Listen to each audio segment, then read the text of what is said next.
Hey, Ray, this is Alex Merced from alexmerced.com with another 101 video, this case, Corporations 101. So here we just want to help people understand what corporations are, what are the pros and cons, etc. So that way we can have a more robust conversation about corporations, because oftentimes the conversation really is, people will just throw out the term corporations really in supplant of businesses with large economic and political power that they don't like, but they don't really mean all businesses, when all businesses, and not just businesses, are corporations. Corporations also include nonprofits, governments, etc. So it's a much grander term, because all it means to incorporate is for several individuals to decide to act in concert legally. So, for example, let's say me and 9 other people decided to incorporate. What we're going to do is create a legal entity or legal person. And all legal person means is that it's a legal thing that's allowed to enter contracts. So instead of Alex entering a contract to sign a lease for a property, it's or whatever we call me and 9 other people. So we may call ourselves, Charitable Incorporated. But now Charitable Incorporated is allowed to sign a lease on a piece of property. It's allowed to purchase things. It's allowed to open up a bank account instead of each of us setting up like a joint account between the 10 of us with our own personal assets. It allows us to accomplish a specific thing, a specific project that all 10 of us would want to be part of. Now, there are different legal entities that are not corporations. So if it was just the 10 of us acting as partners, that'd be called a partnership. If it's just me by myself running a business without setting up some sort of separate legal entity, then it's called a sole proprietorship. But what a lot of people like to do is create what's called a corporation, because this separates ownership from management. So the 10 of us, the owners, will become shareholders. We'll have certain little tickets that represent our portion of ownership in the company called shares. And each of those shares represents a portion of a vote. So for example, let's say we create 1,000,000 shares, and out of the 10 people, I have 50,000 of them, then I would have 5% of the voting power towards any kind of voting we need to do. One of the main things that the shareholders vote on is the people who actually really make much higher level decisions, called the board of directors. And then the board of directors will then select the people who actually run the day-to-day, called the officers. So for example, government is a corporation, except the only difference is that everyone is a shareholder and they own one share of equal voting power, and they get to vote for the board of directors, which is your elected officials, your congressman, your president. But they don't run the day-to-day. They appoint people like the Secretary of State and the Secretary of Defense, who really do the day-to-day operations of the government. So it's very similar to a corporation. The Libertarian Party, which is not a business but a not-for-profit political organization, also a corporation. So in this case, instead of there being shareholders, members can be delegates to a convention where they can vote on the officers of the party, such as myself, currently the vice chair of the Libertarian National Committee, which is like the board of directors for the Libertarian Party nationally. And then we can appoint people like the executive director who runs the party on a day-to-day basis. So corporations just kind of help set up these legal distinctions on who has what power, who has what responsibilities. That's the whole point of it, to allow people to work together to accomplish a project and set sort of legally defined responsibilities of who has what power, who has what responsibilities, etc. So that's all a corporation is. Now, what people have concerns is this concept of limited liability. So when you're a shareholder in a corporation, more specifically, it differs by the type of legal entity. You have what's called limited liability. So if I were to invest, basically, since the entity is its own separate legal person, when its financial obligations are its own, not mine. So the 10 of us acting together is not the same thing as me acting on my own.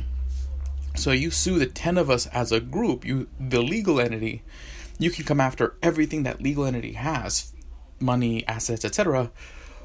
But once that legal entity runs out of money, you can't come after each of us individually, because our assets individually are not necessarily the responsibility of our group decisions.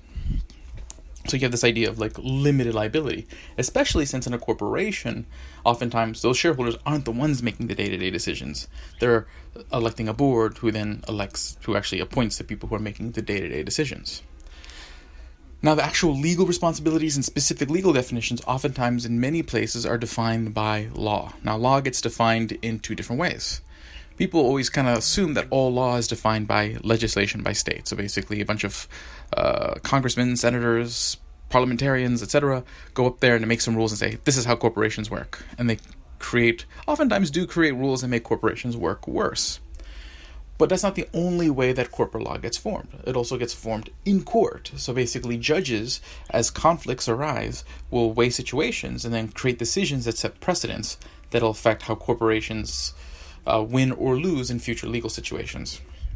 So even absent, let's pretend we had a world without a government, but you still had a decentralized legal system, you would still have, corporate rules and corporate laws changing and shaping over time based on different court decisions, because we'd still have to we'd still have to choose people to adjudicate conflicts, and those adjudications would still set precedents for future conflicts. That's just how generally law works.